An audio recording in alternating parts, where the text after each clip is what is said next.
There's only 5 of us on this camping trip. We keep counting 6. There were bright flashes of red in the sky. It's as if somebody was waving around a flare light from space, faint but noticeable. We all made UFO jokes and laughed as we nailed our tents into the ground.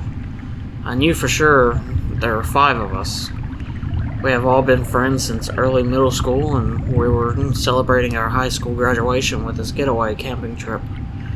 The flashes of red must have stopped randomly as we made conversation while fixing up our tents. Dave managed to put his tent together the fastest and told us he was going to find some branches for fire. I remember how he had worked with me at the local gas station last year. We used to do night shift together, and it made working at that desolate gas station much more fun than it was supposed to be. There was also Eric in the corner, still reading his tent manual, fidgeting with his signature round glasses. I wasn't as close with Eric as I was with the others, but I still remember sitting with him in math class and copying his homework one time. Ava was also there, talking with Sally, my cousin. Both had decided to team up and work on one tent at a time. I also had a clear memory of them hanging around at school in our usual places. In fact, I even knew Ava's younger brother, as he used to beg to go with us wherever we went. I bring all this up because I'm sure there were 5 of us, including me, and that I knew everyone in this group. So Dave, I went to get some branches as we pulled out some folding chairs and set them up around the fire pit. I remember feeling uneasy as the sun set and darkness began to consume the forest. The shadows of trees elongated around us the minute ticked by. Eric went to get the flashlight from his bag, and while we wondered what was taking Dave so long, he appeared soon after, the harsh, rustling sounds of the bush signifying his return. We were all buried in our chairs at this point, covered by our jackets. The temperature had dropped quickly, and with a slight breeze was starting to pick up. "Geez, you guys weren't even bothered to pull out a chair for me?" Dave said as he arranged all the branches in the pit. We had set up 5 chairs around the fire. I tried to rationalize the situation, but no matter how hard I focused, my head felt like it was underwater.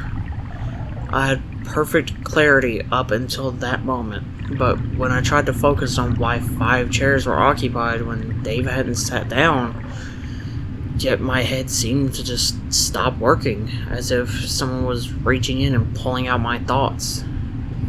Instinctually, I felt even more uneasy now, and I had placed why. The whole forest had gone dead silent. I looked around at the faces of the others and could tell that they had felt the same. Eric was fidgeting with his fingers, trying to scan around the group and spot the extra person, but it was futile. I scanned every face, each etched in worry and frowning in frustration, except for... "It's alright, I'll get a chair myself," Dave said, breaking the silence and somewhat alleviating the tension. I got up and offered to help him. He looked into my eyes and nodded knowingly. He headed away from the fire pit towards the tents, but I kept my eyes glued on our group. "How many people are here?" I whispered to Dave as he looked around and realized that he had indeed only packed 5 chairs. In fact, every person had brought with them their own chair. They were heavy to carry, and we wouldn't bring anything extra needlessly. "There's 5, right? I mean, there's 5 chairs," Dave replied. His voice wavered as he spoke. "No, I think we just forgot one of our chairs," I said, my mind struggling to address the issue head on. Now sought to find rational excuses instead. I didn't quite feel in control of my thoughts. It felt like swimming in a dream, and if I tried to force myself to think about who the 6th person was, my head would begin to throb. "Yeah, that sounds right, actually," Dave said, relaxing and heading back to group. When we walked back to the fire pit in a circle of chairs, 2 chairs were empty. One for me and one for Dave. Everything was adding up now, even though we all agreed it wasn't before. Sally suggested we all probably tired after the long hike to get here and probably just needed some sleep. She could have been right. We were all sleep deprived from waking up very early today to make it on time. Ava brought out the drinks. The whole 6-pack was emptied. We all moved closer to the crackling fire for warmth as we took sips from our cans and reminisced on memories of last year. Ava was in the middle, telling us about the one time she was home alone when weird things happened in our house. When I got the sudden chills despite the pleasant warmth of the fire, what felt cozy and safe moments ago felt wrong, and now all because I realized that there was a crucial detail I missed. Who started the fire? I asked, completely interrupting Ava in the middle of her story and breaking everyone else's immersion. Everyone looked momentarily annoyed until they realized they had no answer. Once again, I scanned the faces staring back at me, all barely illuminated by the light from the fire, all familiar and pale from fear. Wasn't it you, Dave? Eric said. Dave shook his head. I think the person standing behind Jenny did it. Sally said, looking over to me. I whipped my head around so quickly it hurt. My heart was pounding in my ears. There was nothing behind me except for the encompassing darkness of the woods. Staring at all those tall, dark trees behind me made me feel exposed. I felt like a lost bird in a vast field. Wait, I don't know. Sally said. Her eyes had gone wide and she was shaking visibly. She continued to look around frantically as Ava moved over to her, placing her hands on her shoulders, trying to calm her down. I think we should leave this place. Ava stuttered. Yeah, it's just something doesn't feel right, and I can't put my finger on it, Dave said. But it's so dark in the forest now. We'd probably get lost if we'd leave now. Someone else said. Yeah, I think we should stay the night and leave as soon as we can tomorrow. Yeah, I think we should stay the night and leave as soon as we can tomorrow. Eric agreed. I tried to protest, but realized Eric was right. The woods harbored an oppressive darkness within which navigation would be near impossible. Let's not sleep in our separate tents, just to be safe. Sally said. We all agreed. We only brought one person tents with us, but we could squeeze 2 if we tried.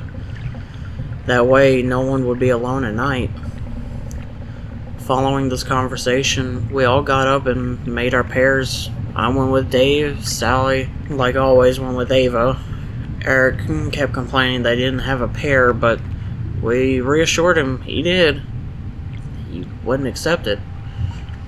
I feel like at some point we all realized there was only 5 of us, and suddenly we were all huddling in the middle of the clearing. Why do we keep thinking that there's 6 of us here? Eric asked. Sweat was dripping down his face despite the cold. We had nearly left him all alone on his own under the assumption that there was another person. My stomach turned as I squeezed my eyes shut and tried to mentally recap everyone here. My head throbbed, but I kept pushing it. There's me, Dave, Eric, Ava, Sally, and I was pointing at each of us as I said the name. I retched and emptied the contents of my stomach on the ground. When I got past Sally, the left side of my head felt like it was a knife stuck in it. My vision was blurry. Dave held me up to stop me from collapsing, and we all wordlessly started to move towards the tents as someone put the fire out. Dave helped me into the tent while the four outside discussed what to do. I could only focus on snippets of the conversation as the excruciating pain beating against my skull came and went in waves. Sally had the brilliant idea of rearranging 3 of the tents together so their openings faced each other at right angles in sort of a U shape, so that we could sleep as close as possible and also limit the entrance in our tents. Dave was about to go to help as they worked outside, but I clutched his hand and asked him to stay with me. The tent took some time to arrange. I started to feel a bit better once everyone got settled into the tents. A quick head count confirmed that there was 5 of us. Eric would have slept in his tent alone, but he was more than comfortable with it since all the tents were very close now. Looking back now, I think he was just trying to put a brave face on for us. I regret that moment deeply. Letting him sleep in his tent alone. He was always less integrated in our group and knew that none of us would pair with him. Just before going to bed, we all agreed to leave as soon as the sun rose in the morning. I remember taking one last look outside the tent into the forest before trying to fall asleep. The wind had picked up and the tree branches were swaying gently. Beyond our clearing was just pure darkness. It felt like the trees were closing in on me. While the faint moonlight illuminating our clearing, I turned my head to look over at the 2 tents we had left and saw someone standing next to them. Despite the circumstances, sleep came quickly and easily. Ava's shrill scream woke me up in the middle of the night. Dave and I ripped our tent door open to find Sally and Ava looking into Eric's tent. We pushed them aside. Eric's sleeping bag was rolled up. He was still inside, his head in the center, face contorted in utter agony. The rest of his body rolled around it with blue fabric now dripping with dark blood. Dave zipped up the door of the tent, and Ava was in shock. Her eyes had become glassy and unfocused. Sally was shaking her head repeatedly, tears streaming down her face. Dave picked up his torch and yelled at us to get up and run. We left the campsite behind and entered the trail we had come from. The 5 of us huddled together, Dave leading in the front as he cast his weak flashlight over the path so we could see it. All we had to help us through this 2-hour trail was a small white circle of light. Even the moon failed to illuminate our surroundings through the dense foliage. Ava tripped and fell, twisting her ankle. We came to a stop. Someone said they knew how to splint it, so we could keep going. They dragged her into the woods instead. It happened too quickly for any of us to process. Sally was about to run after Ava when Dave held her back.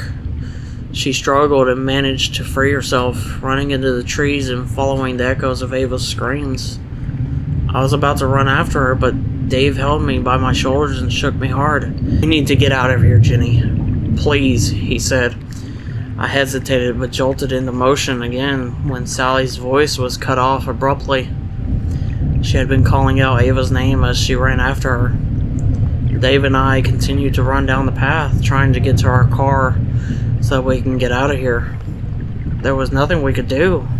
At some point, there was 3 of us running on the trail, Dave and I shoulder to shoulder while someone followed us close behind. "Dave, who's behind us?" I gasped. My heart was threatening to burst through my ribcage and my legs burned. He turned to look at me, confusion transformed into fear on his face and then rage. "You keep running," he told me as he produced a pocket knife from his pants. He handed me the car keys, which I nearly dropped. Then he turned around suddenly, jumped at whoever was behind us. I continued to run in fear as the sounds of the struggle grew behind me. I tripped and tumbled through the trail for what felt like hours. I didn't allow myself to stop. I almost cried when the trail ended and I walked out into the familiar car park. Not wasting a second, I ran into the car and started it up, accelerating out of the forest and onto the highway within mere seconds. I'm typing this post out at a rest stop. My phone has fully regained service and I've called 911 to try and explain the situation. I don't think they believe my version of events, but they sent a car my way regardless. As I wait, the sun is finally starting to rise. After I hit the post button on this, I'm gonna check why the person in my back seat has been so silent the whole time.